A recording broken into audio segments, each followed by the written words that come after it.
Halo semuanya, perkenalkan nama saya Aren Ramboya Kumuna dengan NIM 240301100070 dari Program Studi Ilmu Administrasi Negara.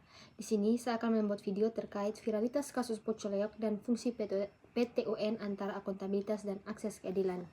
Jadi baik, yang pertama dibahas itu ada konteks kasus Pocoleok, di mana kasus Pocoleok perlawanan masyarakat adat Manggarai terhadap ekspansi proyek geotermal Flores yang didukung negara mencerminkan ketegangan struktural antara pembangunan energi nasional dan hak-hak masyarakat adat atas tanah leluhur mereka. PTUN menjadi hukum utama karena pokok sengketa menyentuh keabsahan keputusan administrasi negara, izin penetapan lokasi dan sejenisnya.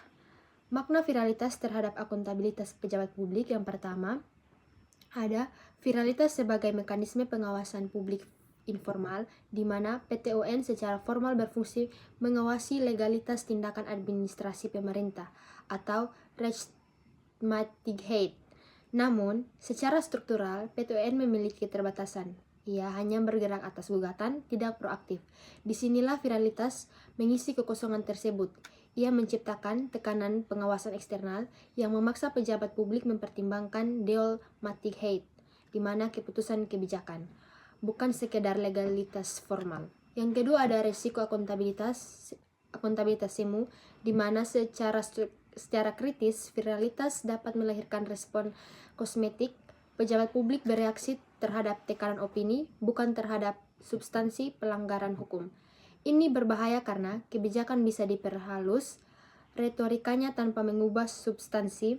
Akuntabilitas menjadi berbasis popularitas, bukan berbasis hak atau kasus yang tidak viral tetapi luput dari pengawasan, menciptakan keadilan yang selektif. Yang ketiga ada fungsi PTUN, tidak boleh bergantung pada trending topik. Inilah kritik yang paling mendasar. Jika PTUN atau pejabat publik baru responsif ketika suatu kasus viral, maka sistem akuntabilitas administrasi sesungguhnya sedang gagal menjalankan fungsi normalnya. Viralitas seharusnya bukan prasyarat keadilan.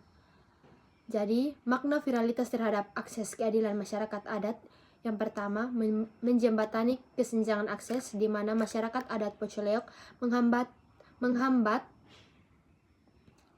penghambatan struktural akses keadilan, keterbatasan pengetahuan hukum, jarak geografis, biaya legitasi, dan posisi tawar yang timpang terhadap korporasi dan negara.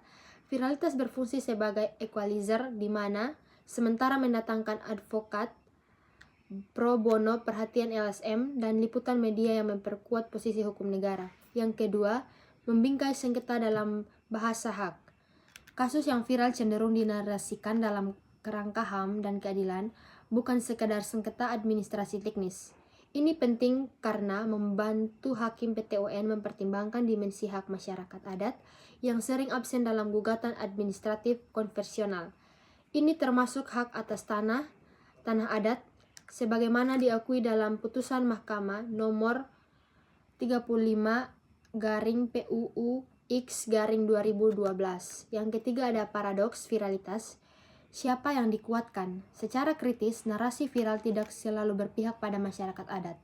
Framing pembangunan energi terbarukan sebagai agenda iklim global dapat membalikkan simpati publik, di mana masyarakat adat justru dicitrakan sebagai penghambat transisi energi. Ini menunjukkan bahwa viralitas adalah medan perebutan narasi, bukan jaminan kebenaran. Jadi, pendapat kritis reformasi struktural yang lebih mendesak, yaitu ketergantungan pada viralitas sebagai pendorong akuntabilitas dan akses keadilan sejatinya adalah pengakuan diam-diam atas kegagalan institusi. Jadi, menurut pendapat saya, viralitas kasus Pocoleok ini memiliki nilai instrumental. Ia membuka ruang menarik sumber daya dan menciptakan tekanan yang membantu masyarakat adat bertahan dalam arena hukum dan dirancangkan untuk mereka.